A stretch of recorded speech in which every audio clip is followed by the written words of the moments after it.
My name is Robert Pellou. I was born in Minneapolis in December 3rd, 1928. A long time ago.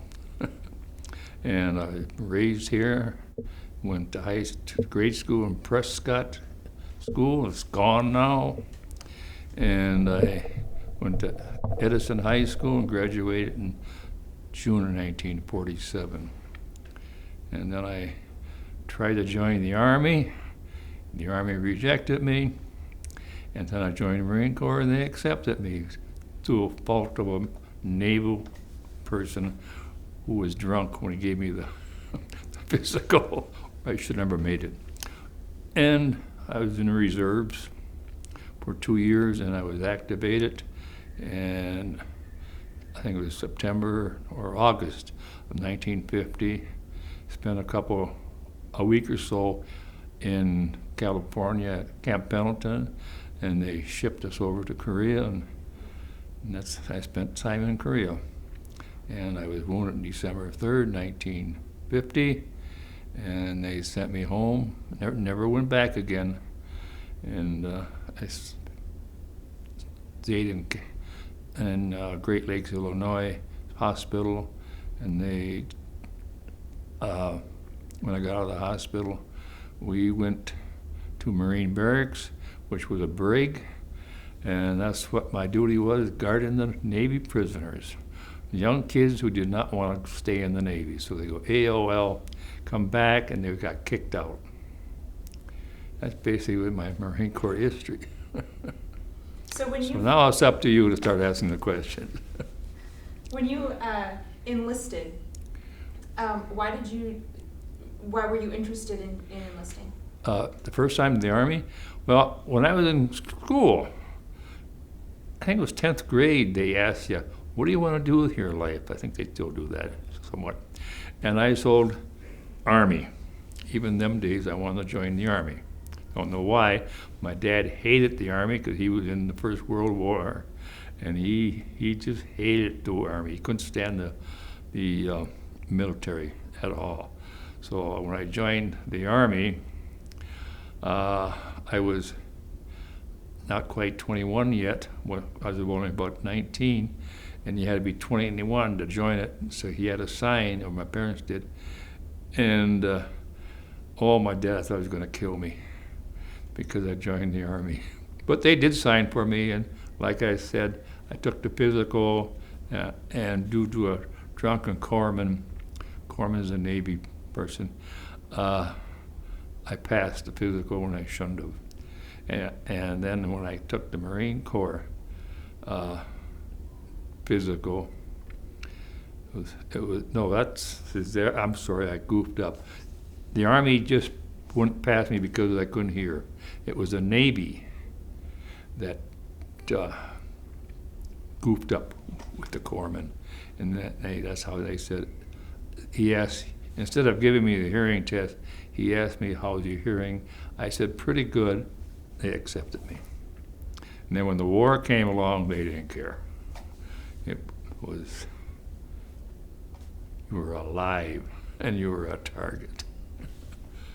That was it. That's how I got in the active Marines. So what was the transition from civilian life to military life like, and what was the Marine training like? Didn't have no training. See, I'm one of about 200-300 Marines who never went to boot camp. We were not trained. We were reservists, but we were not trained. And when I was in reserves, I played in a band. So that when I was in reservists, that's all I did was play music in a band. The rest of them did a little bit of a training, but I got no training whatsoever. And actually, it didn't seem to bother me. You know, you're a young kid, and you just go with the flow. Did you go to boot camp? No. Wow. I'm saying that there's about 200-300 of us who never went to boot camp. That would never happen in this day and age.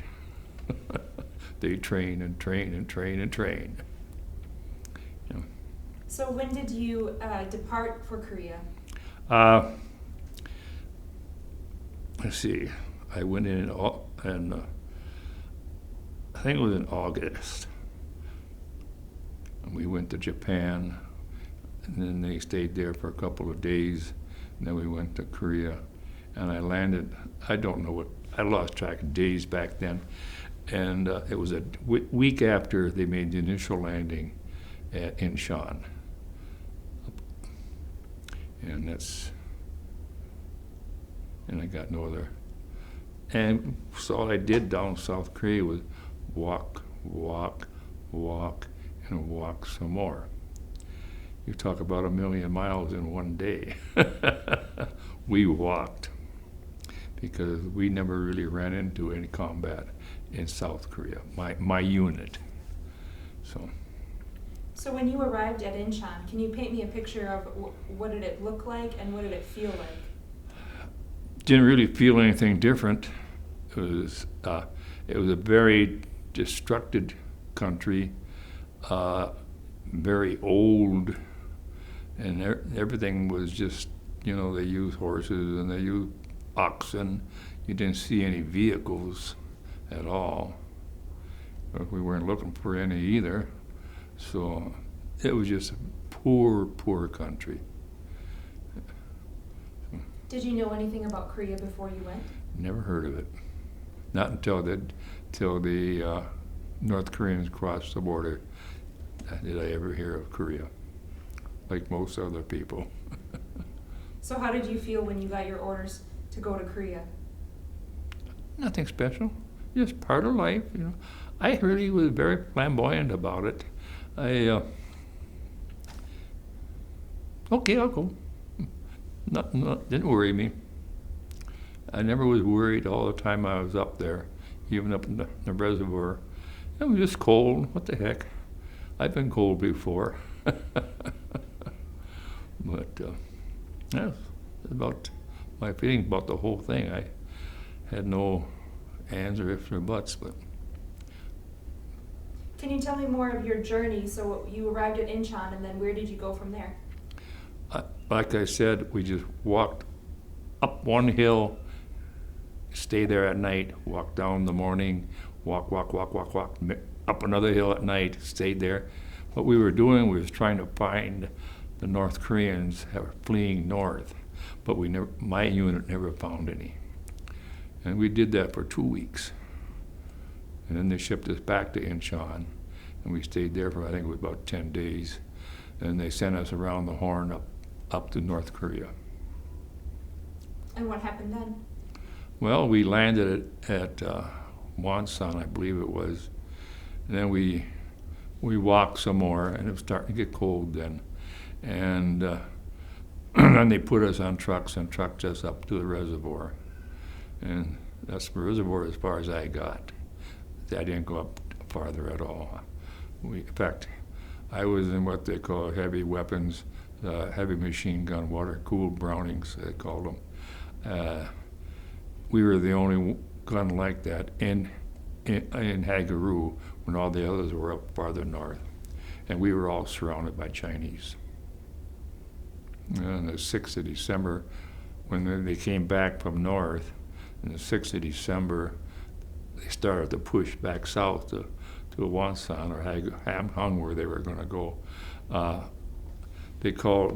was in the 7th, and they called heavy machine guns forward, so we were trotting up there, and I was told to put that gun there and fire across the valley, just fire into the woods, because the Chinese were there. So I started doing that, and I was feeding the belt into the gun in a squat position. 1 second I was doing that, the next second I was laying about 20 feet behind myself, screaming my head off. I got hit. And basically at the end of my Marine Corps career. Combat career, I should say. So what were your duties? Did you have any, like a specialty? Just watch. We would, if we were no duties at all, we were on, the gun was in an emplacement, and we just sat behind it or walked around during the day.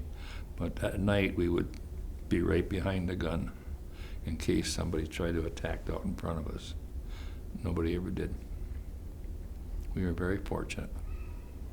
while the guys were getting killed elsewhere, we were just sitting there, freezing to death.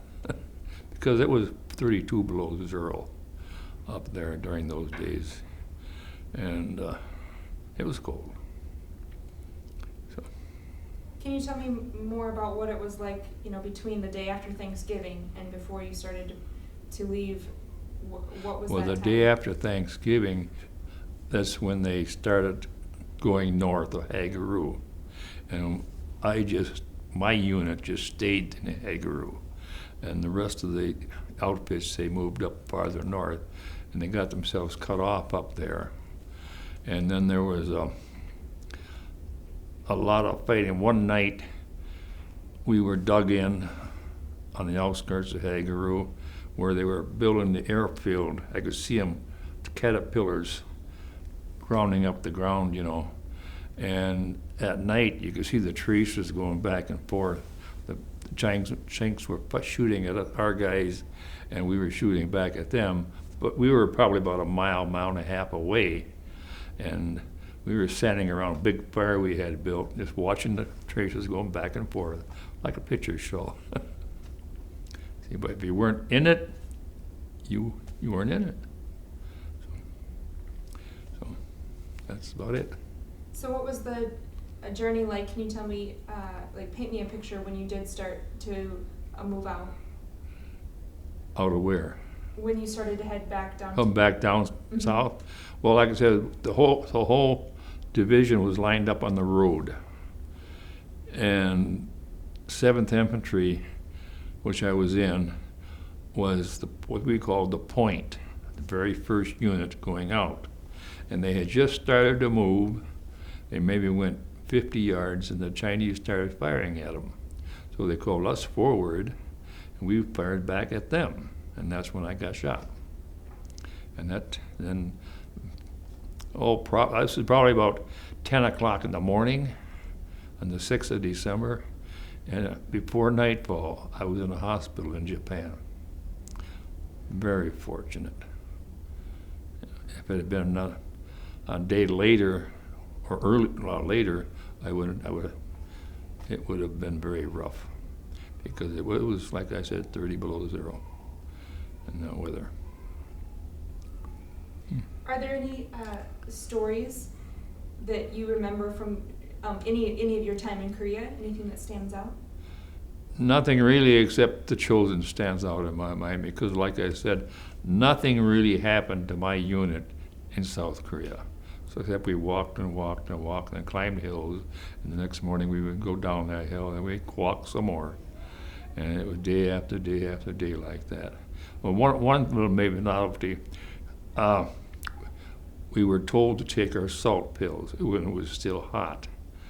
And as a young kid, I didn't know, I'd never heard of salt pills for sweating. And I'm stuck off to my school. I had about a dozen of them, And I said, well, one pill will do that. It's about 4 or 5 pills. I took 4 or 5, and oh God. For about 3 hours, I could not see because the water was running down my face, and my eyes were blinded. I really sweated it out. Never did that again. That's one kind of a novelty I remember. So, anyhow.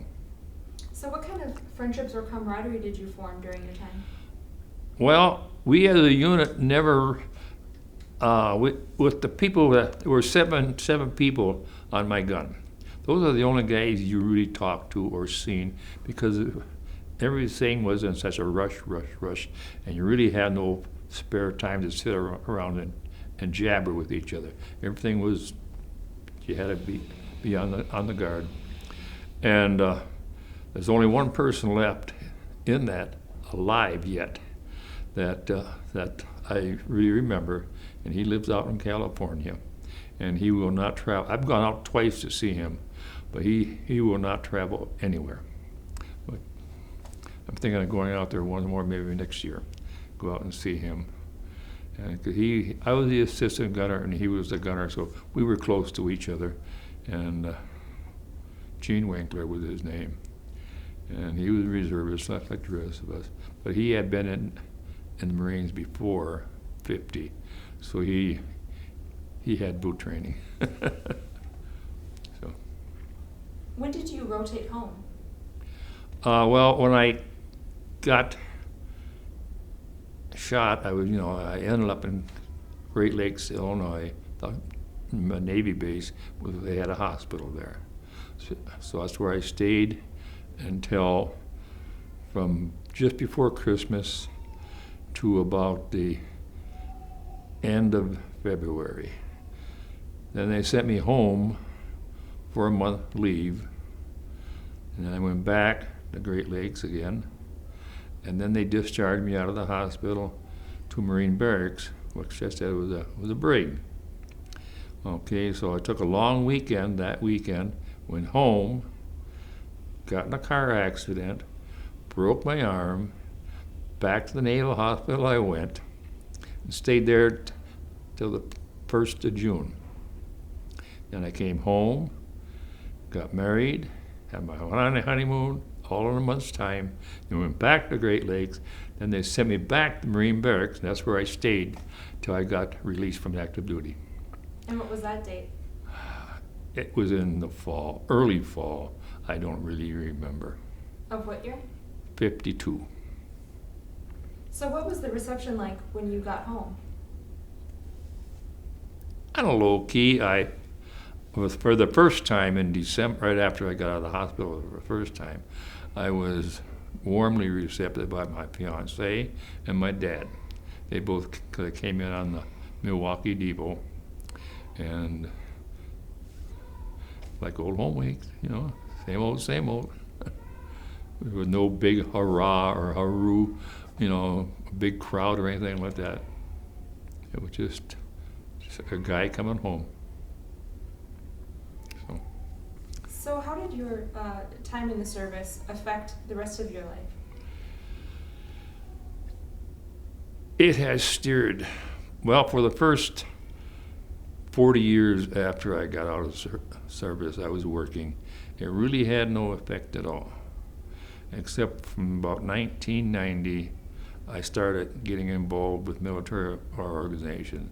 And since then, for the last 25 years, I've been very involved in military organizations.